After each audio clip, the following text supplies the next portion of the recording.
Hello. Okay. Hello, Jeremy. First off, I just wanted to say I really enjoyed our time on the phone last night. That was, I know you said it was encouraging to you to feel like you were sending the Akadua and having somebody correctly sense it, but it was even more encouraging to me. So, just wanted to say thank you for that. I'm gonna try and track down some music here. And there we go. That low. I know I said I had a surprise for you, and I guess it was more exciting to me. But I guess it is a surprise, or at least it's an extra bit of information. And I told you about it yesterday, but I just wanted to go into some more detail. The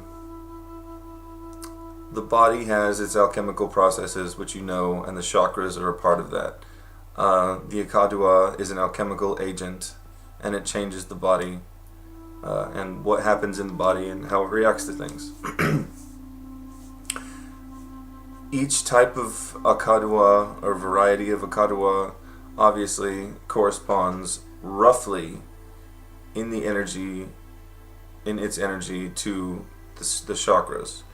If you have more chakras than just the standard 7 in the yogic model, then it follows therefore that the Akadua is going to express itself differently in a different variety in those different chakras. And so we talked about it, that there's one about 3 inches or so below the root chakra, and there's one a certain distance above the crown chakra. Now, that was still there, I have a scar. Let's see if I can describe it.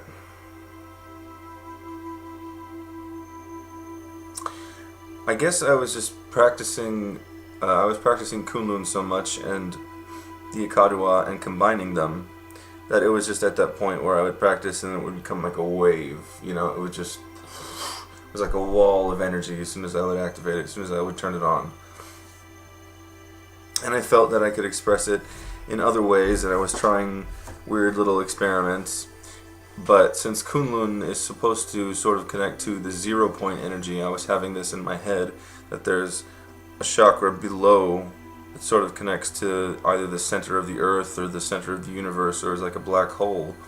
And while I was pondering that idea, I thought about the Akadua and one that might represent it. And then this energy started to express itself.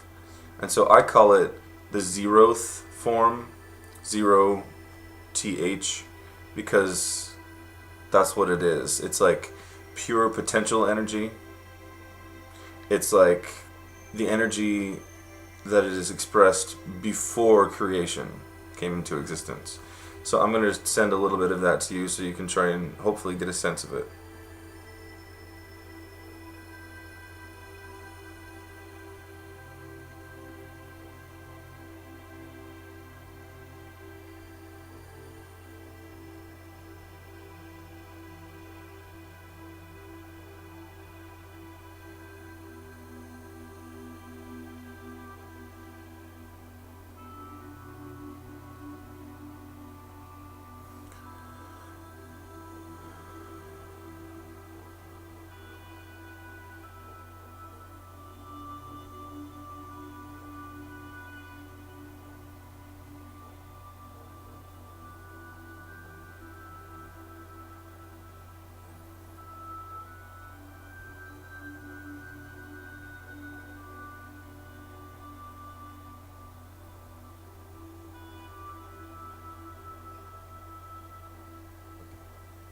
I don't know if you could feel that or not. To me, it's difficult to describe. It's light in a way, and it flows very easily, but it's almost like it's not moving at all in its own particularly strange flowiness. But you'll work with it, and you'll try to express it, and you will, because you got your 2nd level attunement from me. I have also told Eric about these 2 other types of energies, and he was able to sense them as well, but I don't know if he's done any work with them since. The 2nd type came into my perception when I was working in the courthouse. And I had actually, and I'll be honest with you, I had actually taken a prescription drug the night before, and it was really messing me up. Like, just horrible, horrible feelings of anxiety, and yeah, it was bad. And so had this happening to me while I was at work, and then I thought about this, and I just thought highest form, the Kadua, and I told you about it, and it just, this shield just poof, just all over me. And when I did that, some papers fell off of the desk next to me, and for the next several times, and it happened again the exact same day, every time I would activate this energy, something would fall down or fall over, and that's totally true.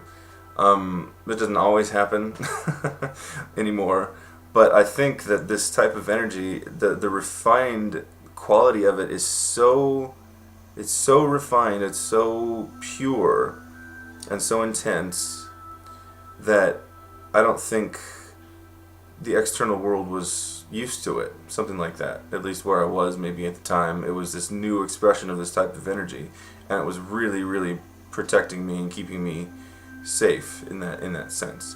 I call it lapis, and if you know, that corresponds well with the alchemical system that the Kadua is, since you start with obsidian, which is this dense, dark, heavy type of mineral, and then you have something that's non-earthly, which is lunar, and then you have another one which is earthly, which is liquid form of earth, which is volcanic. Then you have again something that's non-earthly, which is solar.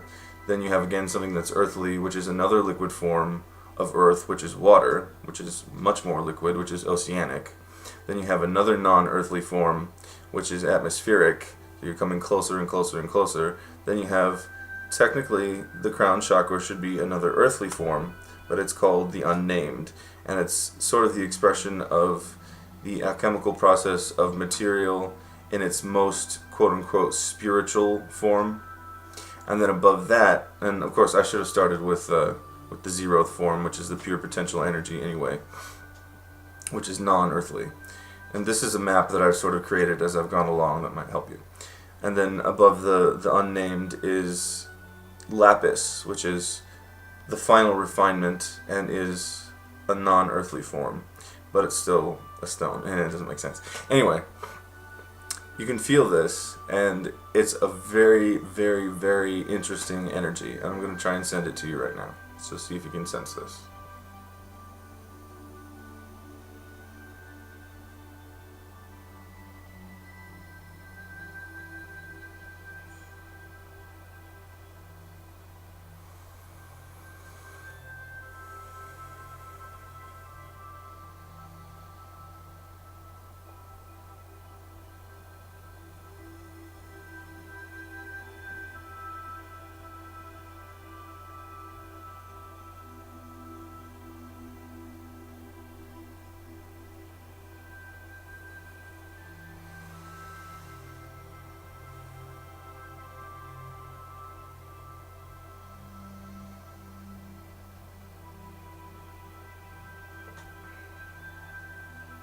I have this sort of sense that you're going to respond well to that energy. I don't know if you could feel it very much or not.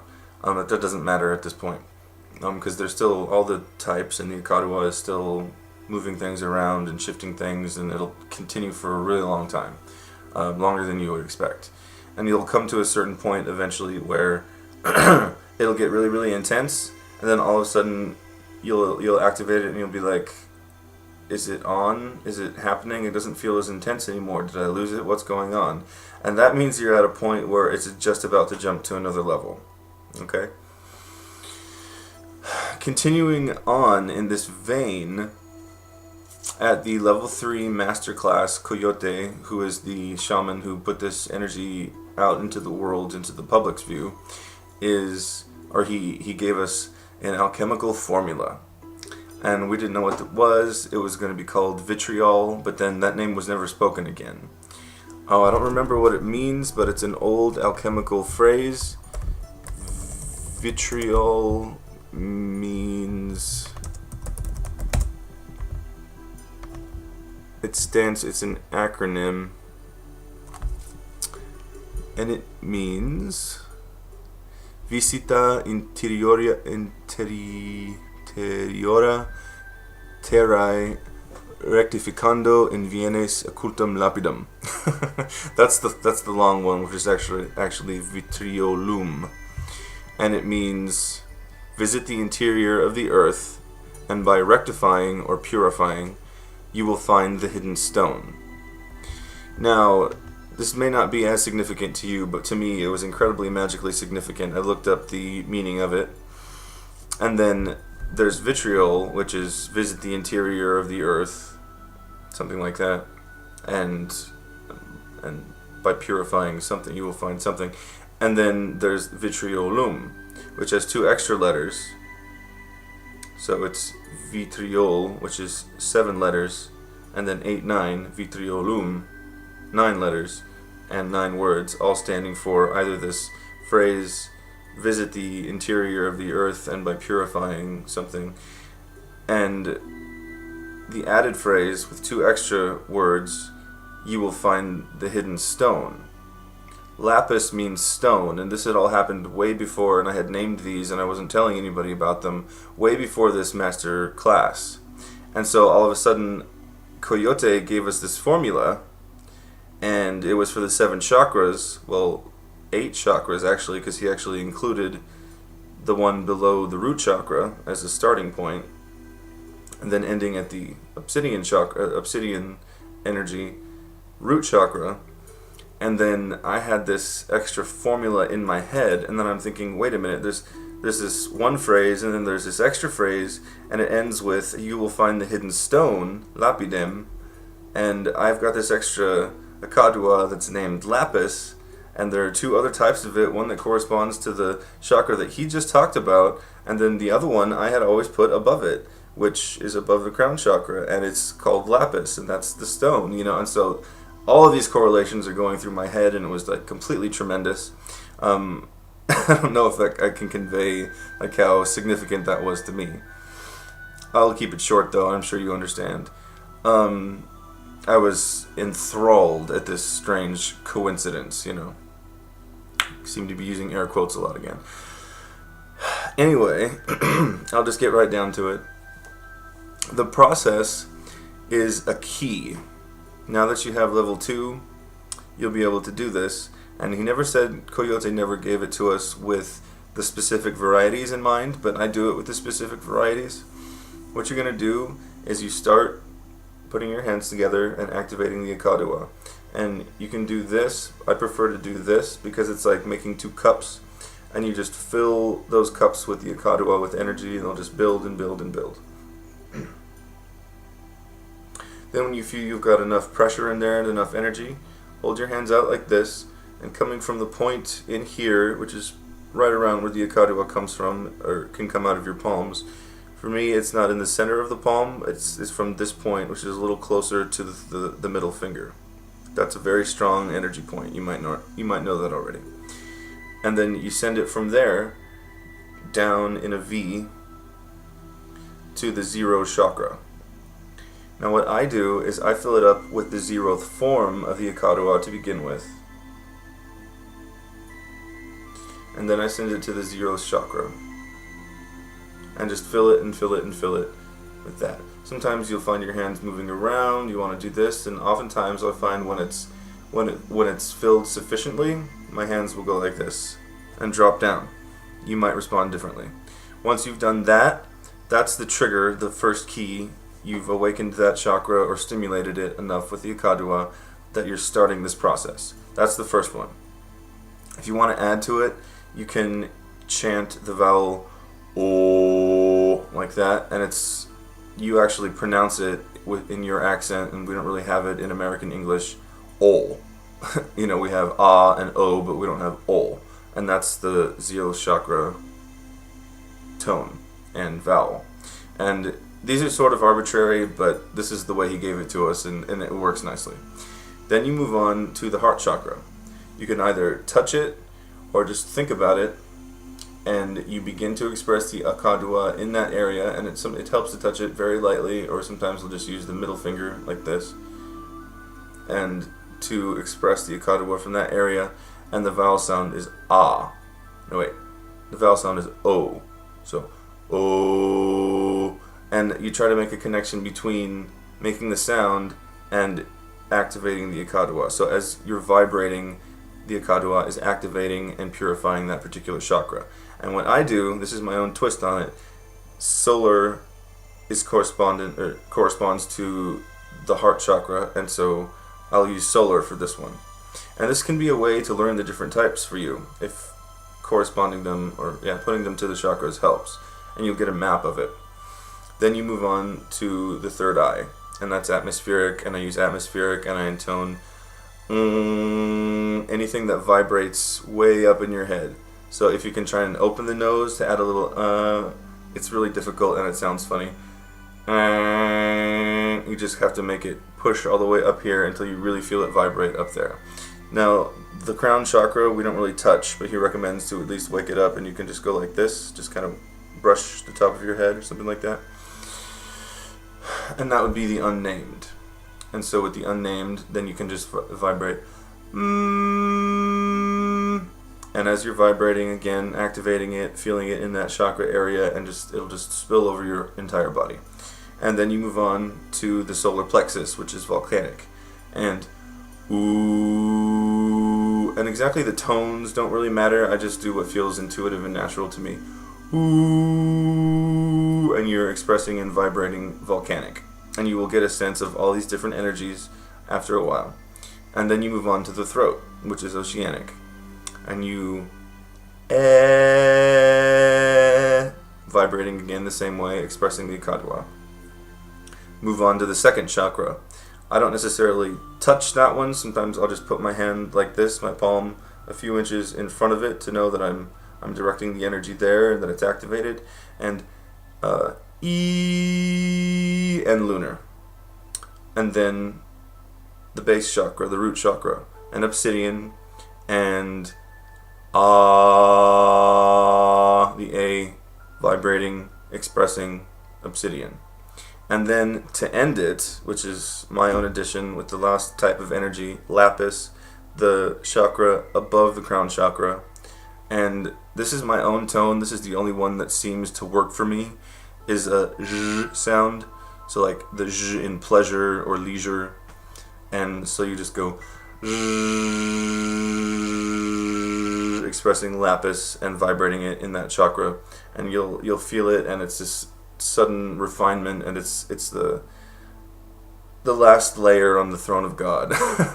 If you know any biblical mythology, then the throne of God, the stone around the very edge of it is lapis lazuli.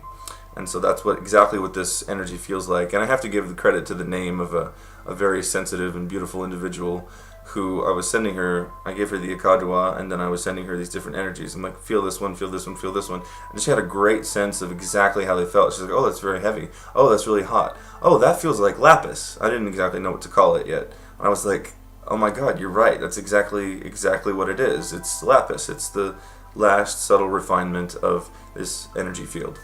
Anyway, that is the formula Vitriolum, Vitriolum.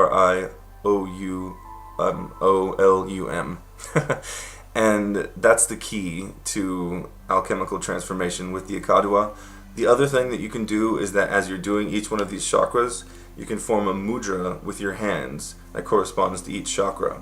I know a friend who uses the Kuji-in, which is a Japanese system, which I find extremely powerful, much more powerful than just touching it, because when you put your hands together and you make a mudra or whatever, you're creating a circuit. I'm sure you know that. So if you can find any mudra that corresponds to these different chakras, go ahead and do it. I don't really have one, especially for the Zeroth chakra. You're going like this to begin with, and then you're just going like this, so I don't think it needs one. You're just sending energy down there. And then you can find a corresponding one. I think in Kuji-in, this is, I think, the heart, and then this is the root chakra, which looks dirty, I know, but that's very powerful. And then there's some other ones that I can't remember, but they all correspond well, and they really, really help to circulate the Akadowa through your body. You can also do it not thinking at all which type of energy you're activating. Just activate the Akadua in that chakra and it'll clear it and open it up. You can try and activate them all at once. I wouldn't recommend doing that until much later, but you can try. But first of all, many blessings. I hope you enjoyed that, and I hope that gives you a lot of food for thought and a lot of food for practice. Namaste.